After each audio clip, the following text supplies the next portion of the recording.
Baik, assalamualaikum warahmatullahi wabarakatuh.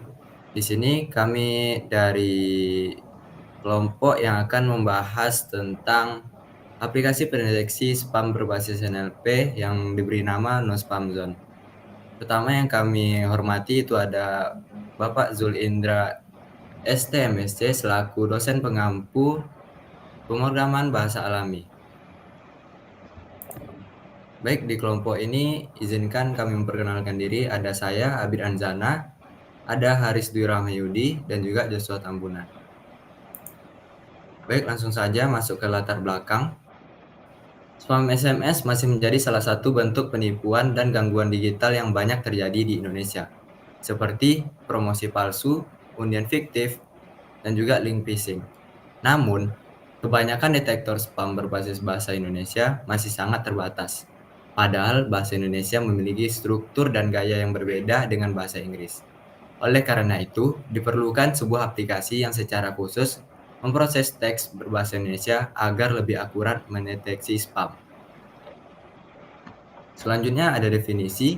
Aplikasi ini adalah spam detector berbasis web menggunakan Streamlit yang memanfaatkan Natural Language Processing atau NLP untuk mendeteksi apakah sebuah pesan SMS berbahasa Indonesia itu termasuk spam atau bukan spam atau bisa disebut HAM. Pengguna cukup memasukkan isi SMS dan aplikasi akan memberikan hasil klasifikasi secara langsung. Baik, selanjutnya akan dilanjutkan oleh rekan saya, Haris Dwi Rahmayudi. Pada Haris, disilahkan. Baik, selanjutnya adalah project goals-nya atau tujuan dari project ini atau sistem ini adalah tujuan utama No Spam Zone adalah meningkatkan keamanan dan kenyamanan Anda dalam berkomunikasi digital. Lalu mendeteksi apakah sebuah pesan SMS berbahasa Indonesia termasuk spam atau bukan spam. Ini berarti bahwa inti dari fungsi No Spam Zone ini adalah menjadi sistem penyaring yang cerdas yang secara otomatis menganalisis setiap SMS yang masuk untuk menentukan apakah pesan tersebut adalah spam atau HAM. Baik, selanjutnya ada segmen pasar.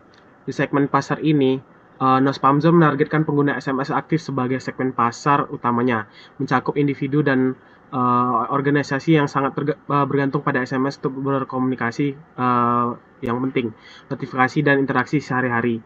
Seiring terus meningkatnya volume pesan SMS, terutama dari sumber tak dikenal, mereka menjadi semakin rentan terhadap spam, termasuk upaya phishing, penipuan, dan malware. Aplikasi detektor spam ini yang berbasis machine learning dan natural language processing atau NLP dirancang untuk melayani berbagai segmen seperti individu atau masyarakat umum yang bermanfaat untuk memeriksa keaslian SMS mencurigakan. Lalu ada perusahaan layanan telekomunikasi yang bermanfaat untuk mengimplementasikan filter spam internal. Lalu ada untuk peneliti dan mahasiswa bermanfaat untuk pembelajaran dan penelitian di bidang NLP dan keamanan digital. Lalu yang terakhir sebagai pengembang sistem SMS gateway atau bulk messaging yang bermanfaat untuk memfilter pesan keluar atau masuk agar tidak dianggap spam. Baik, selanjutnya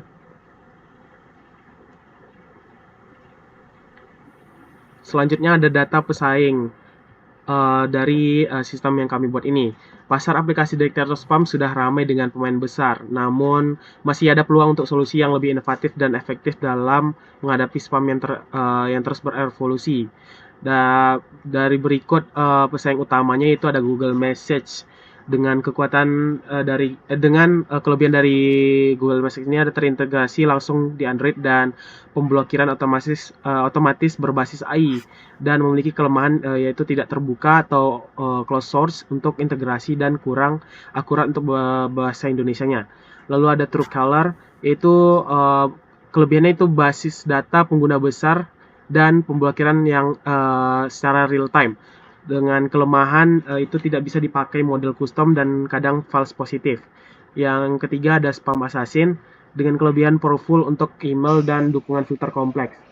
Dengan kelemahan tidak cocok untuk SMS berbahasa Indonesia dan sulit digunakan oleh awam. Yang terakhir ada aplikasi lokal atau manual regauge dengan dia memiliki kelebihan yaitu ringan dan bisa dikostumisasi secara manual atau open source. dan memiliki kelemahan tidak memakai NLP dan hanya berbasis pencocokan kata, jadi akurasinya itu sangat rendah. Baik, selanjutnya saya kembalikan kepada moderator. Baik, terima kasih kepada Haris atas penjelasannya. Selanjutnya akan dilanjutkan oleh rekan saya, yaitu Joshua Tambunan. Pada Joshua, disilakan. Baik, selanjutnya saya akan menjelaskan tentang kelebihan aplikasi yang sudah kami rancang. Yang pertama itu, aplikasi ini didesain khusus untuk bahasa Indonesia. Kemudian dia itu menggunakan algoritma NLP dan juga machine learning. Yang ketiga, UI-nya itu ringan dan bisa dijalankan secara lokal maupun online melalui Streamlit. Kemudian Kemudian aplikasinya juga bisa dikembangkan dan dilatih ulang dengan dataset yang baru. Dan yang terakhir itu mudah diintegrasikan dengan aplikasi lain karena model dan vectorizer disimpan sebagai file PKL. Kemudian ada metode yang kami gunakan. Yang pertama itu pre-processing atau pemrosesan teks.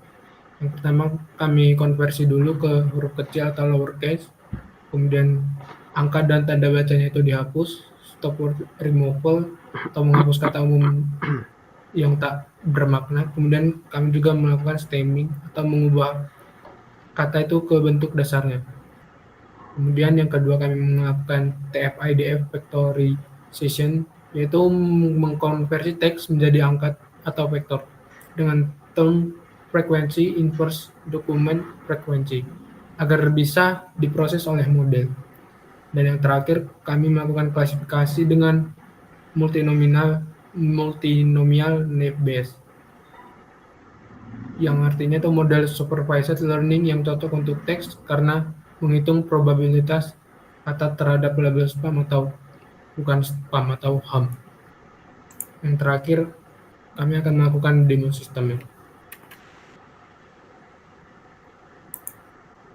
Jadi kita akan langsung saja mengisikan kata-kata yang ingin dideteksi dengan cara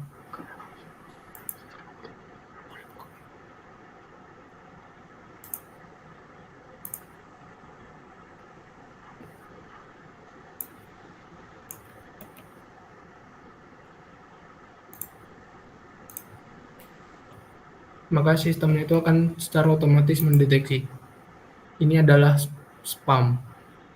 Kemudian kita coba yang lain.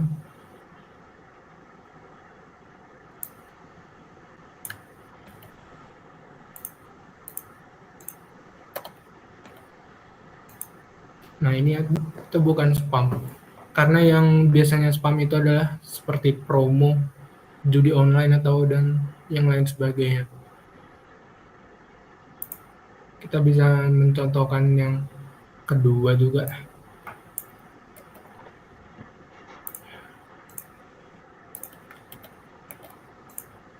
Ini adalah spam karena terdapat kata-kata seperti pinjaman cepat tanpa jaminan, proses hanya 5 menit. Dan kemudian kita coba satu lagi juga yang bukan spam.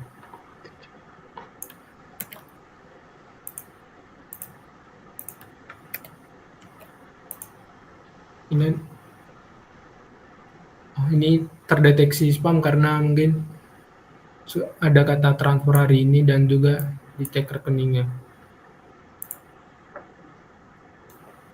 Mungkin kita coba yang ini.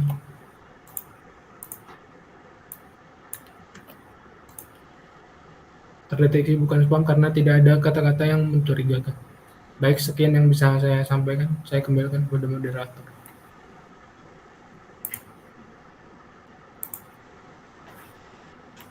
Baik, terima kasih kepada Joshua atas penjelasannya. Sekian presentasi yang bisa kami sampaikan pada hari ini. Sangat terima kasih kami ucapkan kepada Bapak Zulindra STMSC telah membimbing kami agar kami dapat mengerjakan proyek ini dengan baik. Baik, atas kekurangan mohon maaf. Wabillahi taufiq wal hidayah. Wassalamualaikum warahmatullahi wabarakatuh.